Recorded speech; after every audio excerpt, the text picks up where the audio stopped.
Bapak, Ibu, saudara-saudara, serta anak-anak yang dikasihi Tuhan, bacaan kita merenungkan dengan tema Jangan takut memberitakan kebangkitan Kristus.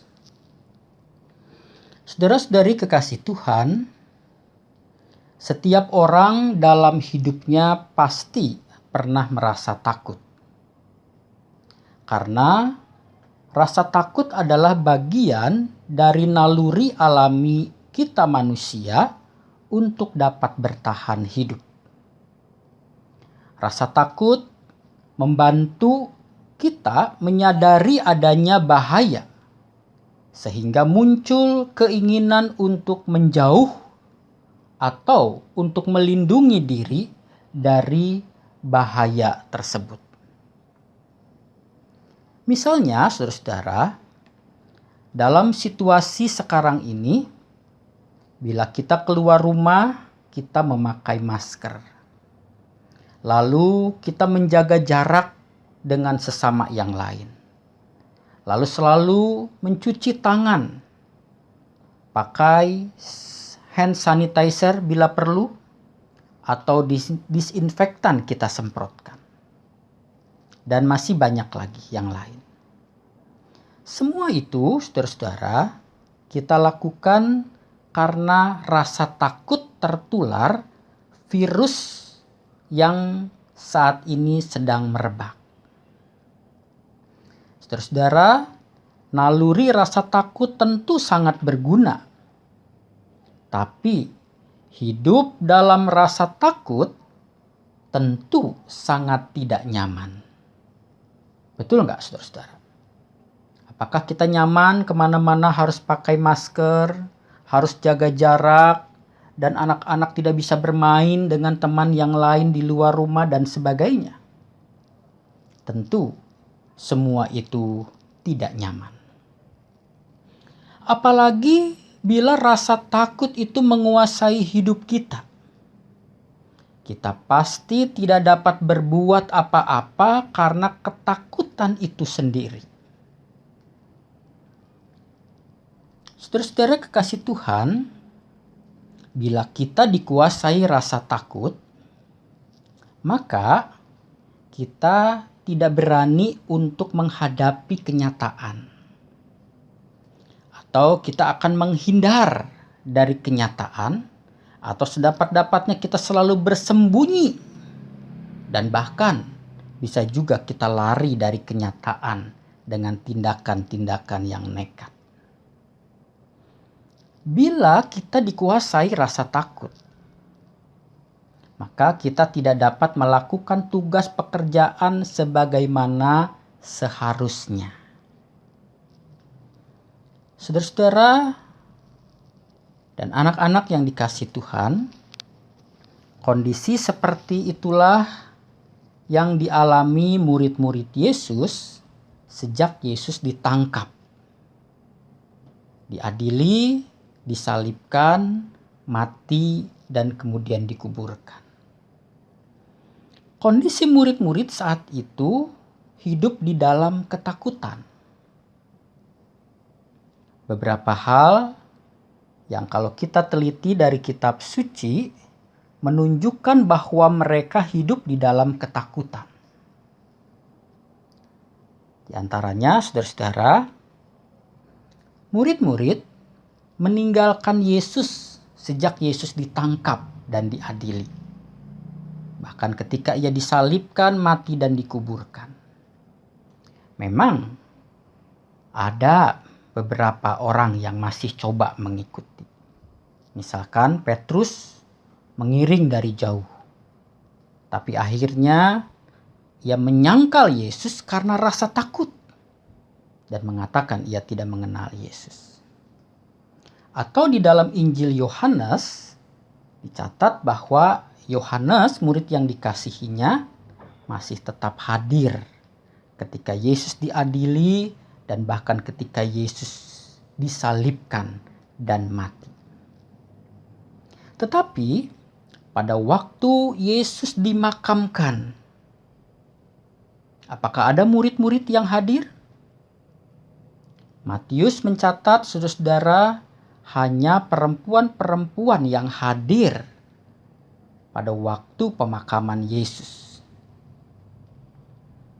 Dan di antara perempuan itu disebutkan Maria Magdalena dan Maria yang lain yang hadir ketika Yesus dimakamkan dan ia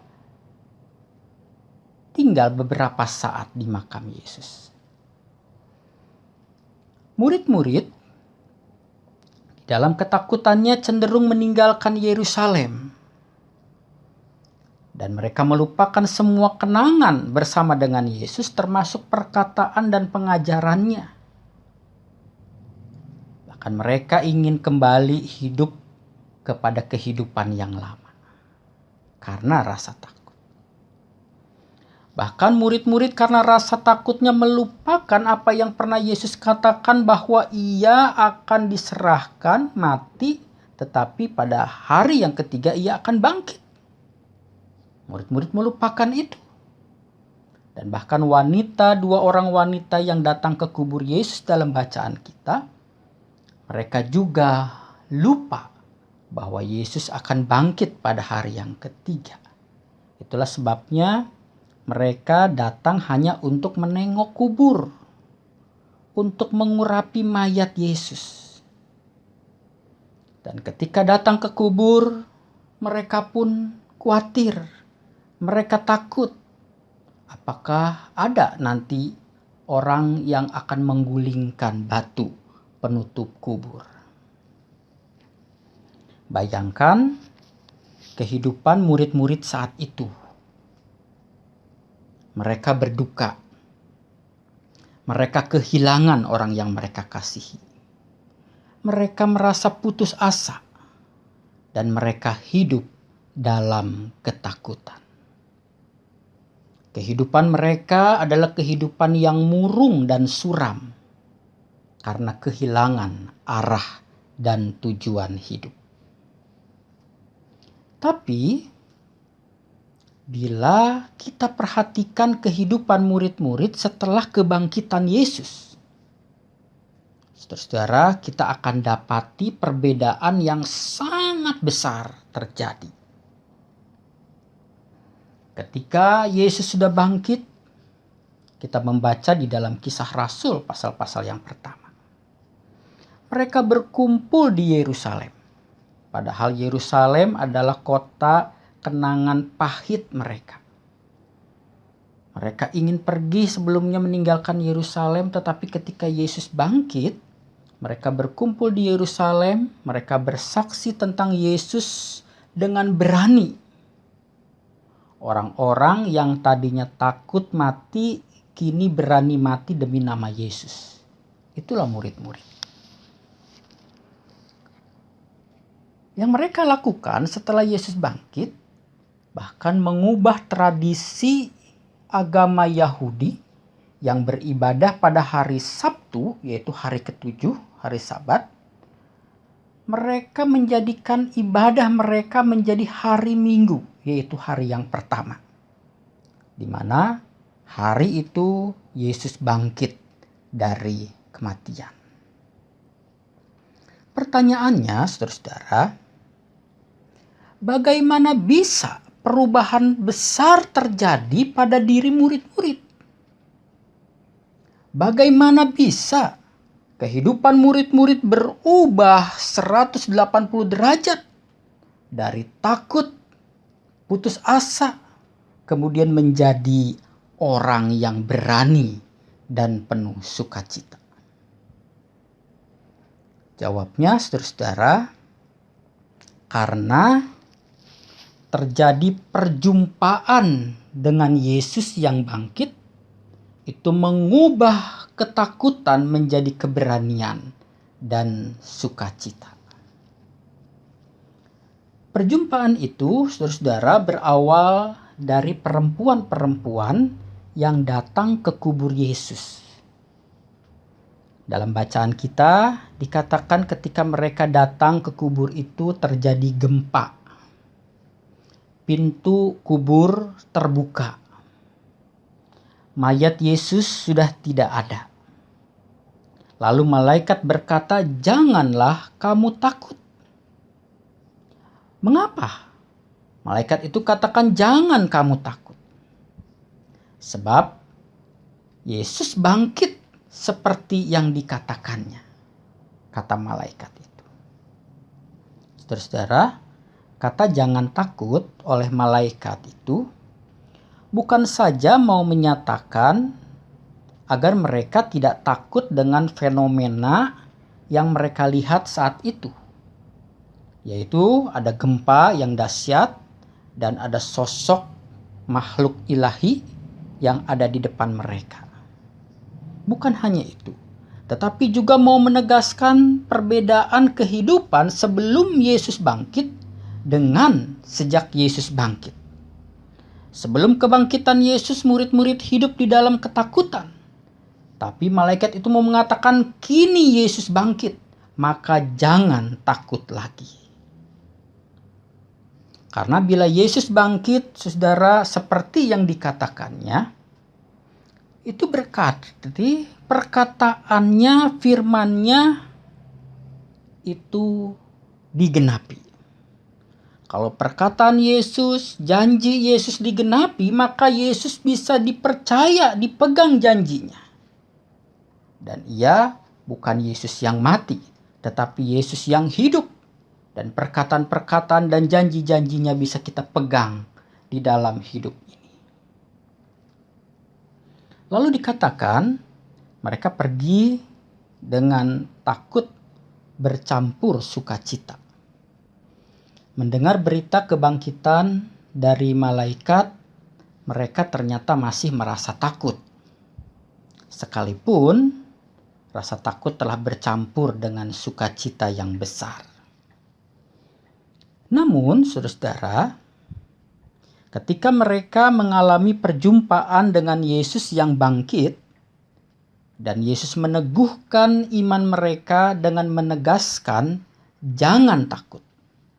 Sejak itu, mereka bebas dari rasa takut, menjadi berani dan berlimpah sukacita. Sekalipun, saudara-saudara, sebenarnya tantangan di hadapan mereka masih sangat besar, yaitu mereka harus memberitakan kebangkitan kepada para murid dan memerintahkan para murid untuk pergi ke Galilea agar berjumpa dengan Yesus yang bangkit di sana. Mengapa ini menjadi tantangan yang besar bagi perempuan-perempuan itu? Ini menjadi tantangan besar karena mereka adalah perempuan. Dan kesaksian perempuan-perempuan di mata masyarakat dan hukum saat itu tidak diperhitungkan. Apalagi mereka membawa berita yang mustahil untuk bisa dipercaya. Bahkan berita yang mereka bawa itu juga mustahil bagi murid-murid. Mestinya, saudara-saudara, mereka mestinya merasa takut untuk bersaksi. Mereka bisa dianggap orang gila, berbicara dan mengatakan ada orang yang mati bangkit lagi. Saudara-saudara, itulah yang dialami perempuan-perempuan itu ketika mereka bercerita kepada murid-murid pada mulanya. Murid-murid tidak percaya pada kesaksian mereka dan menganggapnya omong kosong belaka. Dan itu dicatat di dalam Injil Lukas pasal 24 ayat 9 dan 11.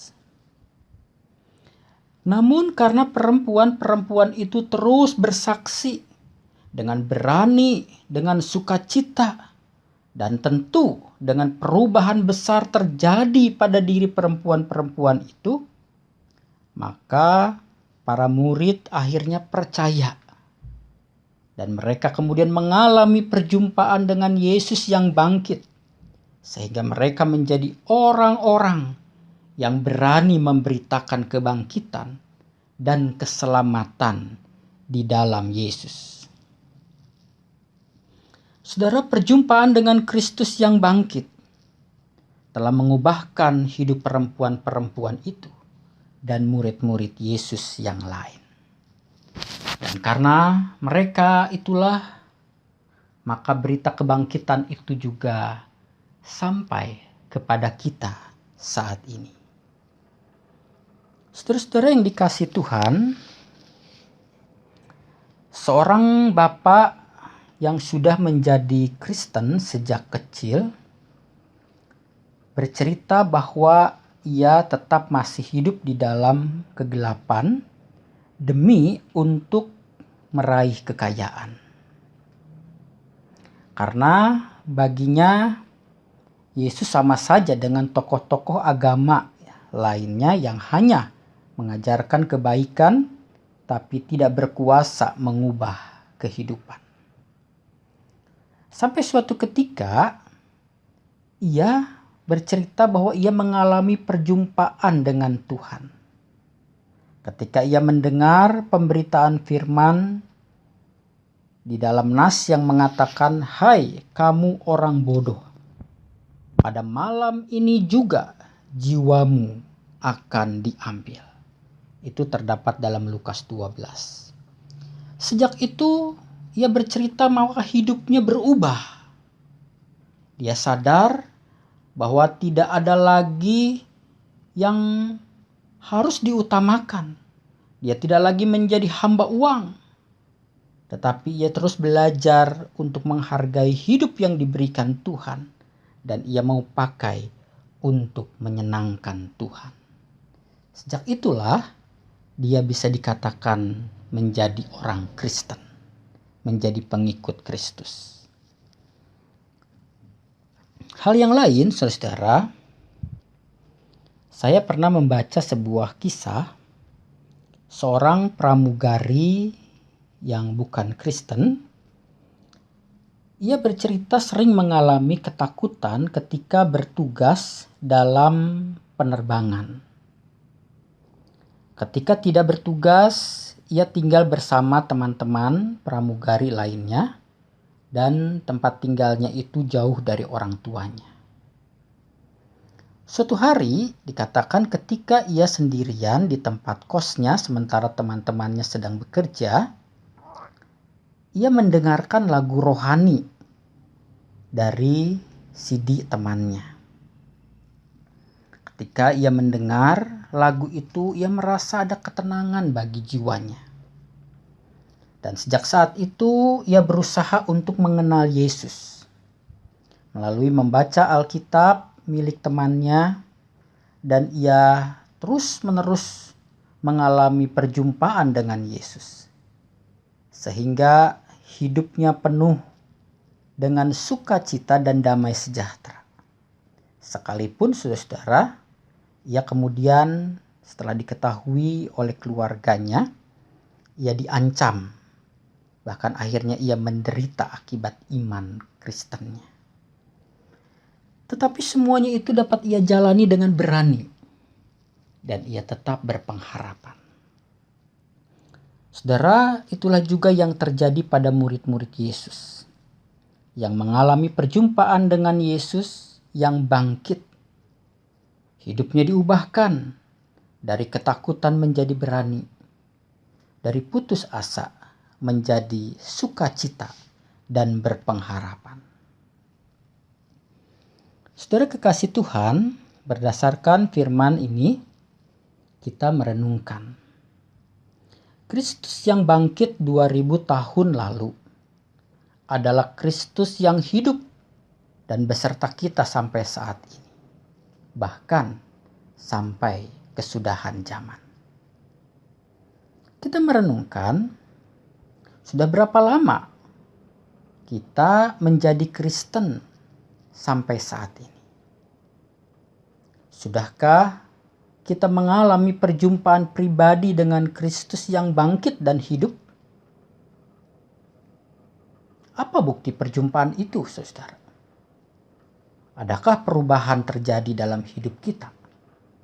Atau sudah sekian lama kita menjadi Kristen, tetapi hidup kita tak ubahnya dengan orang-orang yang tidak mengenal Kristus. Saudara kekasih Tuhan, Kristus yang bangkit dan hidup dapat menjumpai kita dengan berbagai cara. Ia bisa menjumpai kita melalui lagu rohani. Ia bisa menjumpai kita melalui khotbah yang kita dengar. Ia bisa menjumpai kita melalui sapaan orang-orang di sekitar kita. Bahkan, saudara, ia bisa menjumpai kita melalui pandemi COVID-19 ini. Kita disadarkan betapa rentannya kehidupan ini. Dalam sekejap hidup kita bisa melayang lenyap dan binasa. Kita disadarkan dalam situasi seperti ini tidak ada yang bisa kita andalkan. Harta, kepintaran, jabatan, popularitas, dan lain sebagainya. Semuanya tidak ada yang bisa melindungi kita. Hanya Yesus yang telah mati menebus kita dari dosa dan yang telah bangkit untuk memberikan kita hidup yang kekal.